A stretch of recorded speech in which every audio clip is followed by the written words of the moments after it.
आपको पता है YouTube ऐप जिसके आपके बच्चों को इतनी लत है, उसके CEO ने अपने ही घर में पाबंदी लगा रखी है। क्या आपने कभी सोचा है कि टेक दिग्गजों के बच्चे भी हमारे बच्चों की तरह स्क्रीन के शिकार हैं, या उनके घरों में कोई और सीक्रेट फॉर्मूला चलता है? और अगर दुनिया का सबसे बड़ा वीडियो प्लेटफॉर्म चलाने वाला शख्स बच्चों को मोबाइल से दूर रखता है, तो वो क्या हमें भी अलर्ट हो जाना चाहिए? हाय, मैं हूँ जागृति। आज आपको इस वीडियो में YouTube के CEO नील मोहन की पेरेंटिंग स्टाइल के बारे में बताऊंगी। पहले तो ये सवाल उठता है, क्या आप जानते हैं कि आपके बच्चे जिस YouTube पर घंटों वीडियो देखकर टाइम बर्बाद करते हैं, उसके हेड नील मोहन अपने 3 बच्चों को स्क्रीन से कितना दूर रखते हैं? ये हाइपोक्रेसी है या फिर एक स्मार्ट पेरेंटिंग स्ट्रेटेजी? और अगर टाइम मैगजीन ने उन्हें 2025 का CEO ऑफ द ईयर चुना है, तो उनकी ये पॉलिसी हमें क्या कुछ सिखाती है? ये सवाल इसलिए क्योंकि आज की जनरेशन स्क्रीन टाइम की लत में इतना फंस चुकी है कि पेरेंट्स के लिए ये एक बड़ा चैलेंज बन गया है। लेकिन नील मोहन जैसे टेक लीडर्स हमें इसका रास्ता दिखा रहे हैं। चलिए स्टोरी की शुरुआत करते हैं नील मोहन की पर्सनल लाइफ से। साल 2023 में YouTube के CEO बने नील मोहन ने हाल ही में टाइम मैगजीन को एक इंटरव्यू दिया, जिसमें उन्होंने अपनी फैमिली से जुड़ी कुछ बातें भी बताईं। उन्होंने बताया उनके घर में सोशल मीडिया और स्क्रीन टाइम को लेकर सख्त नियम है। वीकडेज पर बच्चों के लिए स्क्रीन टाइम लिमिटेड है, मतलब अनलिमिटेड फ्रीडम नहीं, जबकि वीकेंड पर थोड़ी राहत मिल जाती है। नील कहते हैं, पेरेंटिंग में परफेक्शन नहीं होता, लेकिन बैलेंस जरूरी है। ये सुनकर हैरानी होती है ना?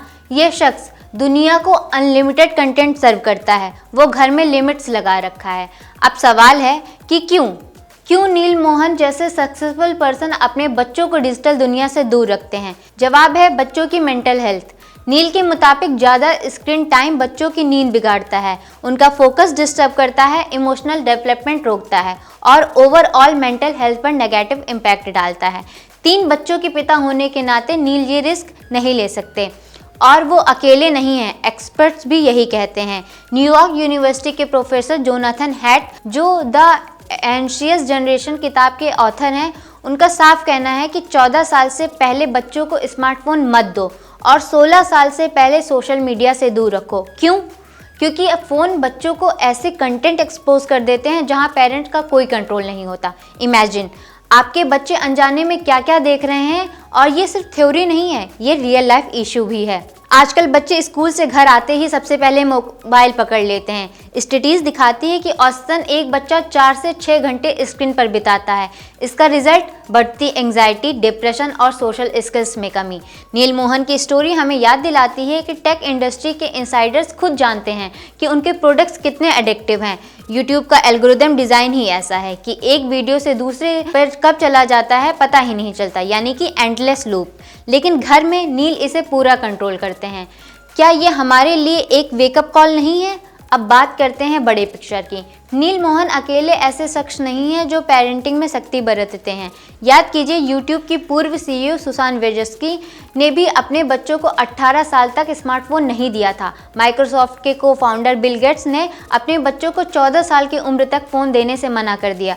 और अरबपति बिजनेसमैन मार्क क्यूबन, उन्होंने तो अपने बच्चों के लिए ऐप एक्सेस पर स्ट्रिक्ट रूल सेट कर दिए। ये टेक टाइटन्स जानते हैं कि उनके बनाए प्लेटफॉर्म कितने पावरफुल हैं और कितने डेंजरस भी। अब सवाल है कि अगर वो खुद अपने बच्चों को प्रोटेक्ट कर रहे हैं, तो हम क्यों नहीं?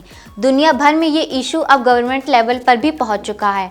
हाल ही में ऑस्ट्रेलिया ने बड़ा कदम उठाया और 16 साल से कम उम्र के बच्चों के लिए सोशल मीडिया पूरी तरह से बैन कर दिया, और दुनिया का पहला ऐसा देश बन गया जिसने इतना सख्त कदम उठाया। और वहाँ के लोग इस फैसले पर सपोर्ट भी कर रहे हैं। क्यों? क्योंकि स्टडीज़ दिखाती है कि सोशल मीडिया बच्चों के मेंटल हेल्थ की प्रॉब्लम्स को बढ़ा रहा है। US में भी सर्जन जनरल ने वार्निंग जारी की है कि सोशल मीडिया बच्चों के लिए टॉक्सिक है। इंडिया में क्या? यहाँ भी पेरेंट्स और एक्सपर्ट्स अलर्ट हैं। कई स्कूलों में मोबाइल बैन है और गवर्नमेंट डिजिटल वेलबींग पर गाइडलाइंस जारी कर रही है। लेकिन क्या ये काफ़ी है? नील मोहन की स्टोरी बताती है कि घर से ही बदलाव शुरू करना चाहिए। चलिए अब कुछ प्रैक्टिकल टिप्स शेयर करते हैं जो नील मोहन की पेरेंटिंग से इंस्पायर्ड है। सबसे पहले स्क्रीन लिमिट सेट करें। वीकडेज पर 1 से 2 घंटे मैक्स, और वो भी एजुकेशनल कंटेंट। वीकेंड पे फैमिली टाइम बढ़ाएं, गेम्स आउटडोर एक्टिविटी बच्चों से कराएं। दूसरी, पेरेंटल कंट्रोल्स यूज़ करें। यूट्यूब पर ही किड्स मोड है, वहाँ सेफ कंटेंट रहता है, बच्चों को वही दिखाएं। तीसरी, बच्चों से बात करें, उन्हें बताएं कि क्या लिमिट्स ज़रूरी हैं। नील कहते हैं बच्चों को बिना लिमिट की फ्रीडम देना रिस्की है। चौथा, खुद एग्जाम्पल सेट करें। अगर पेरेंट्स खुद स्क्रीन पर चिपके रहेंगे तो बच्चे क्यों मानेंगे। और लास्ट, मेंटल हेल्थ ज़रूर चेक करें। अगर बच्चा इरिटेबल हो रहा है, नींद नहीं आ रही है, तो स्क्रीन टाइम कट कर दें। तो ये सिर्फ नील मोहन की स्टोरी नहीं, बल्कि हर पेरेंट्स की है।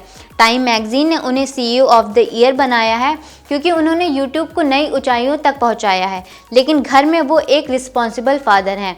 क्या हम भी उनके जैसे बैलेंस बना सकते हैं? सवाल ये है कि क्या आप तैयार हैं अपने बच्चों को स्क्रीन की लत से बचाने के लिए? अगर हाँ, तो आज से ही स्टार्ट कर दें। अब चलते हैं कुछ फैक्ट्स की ओर। वर्ल्ड हेल्थ ऑर्गेनाइजेशन के मुताबिक 5 से 17 साल के बच्चों के लिए डेली स्क्रीन टाइम 2 घंटे से ज़्यादा नहीं होना चाहिए। लेकिन रियलिटी, ज़्यादातर बच्चे 7 से ऊपर बिताते हैं। इसका इम्पैक्ट बढ़ती ओबेसिटी, आई प्रॉब्लम्स और सोशल आइसोलेशन। जोनाथन हैड की किताब में डिटेल्स स्टडीज़ है कि कैसे सोशल मीडिया बच्चों की एंजाइटी बढ़ा रहा है। ऑस्ट्रेलिया का बैन एक एग्जाम्पल है। वहाँ 80% पेरेंट्स ने इसका सपोर्ट भी किया है। इंडिया में भी दिल्ली हाई कोर्ट ने हाल ही में बच्चों के ऑनलाइन सेफ्टी पर गाइडलाइंस मांगी है। नील मोहन की स्टोरी हमें इंस्पायर करती है कि टेक को यूज़ करें, लेकिन कंट्रोल में रखकर। अगर वीडियो पसंद आई हो तो लाइक करना ना भूलें। ऐसी ही और जानकारी के लिए बने रहिए अमर उजाला वीडियोस पर। अगर आप ये वीडियो YouTube पर देख रहे हैं तो हमारे चैनल को सब्सक्राइब कर बेल आइकन दबाएं, और Facebook पर देख रहे हैं तो हमारे पेज को लाइक करें।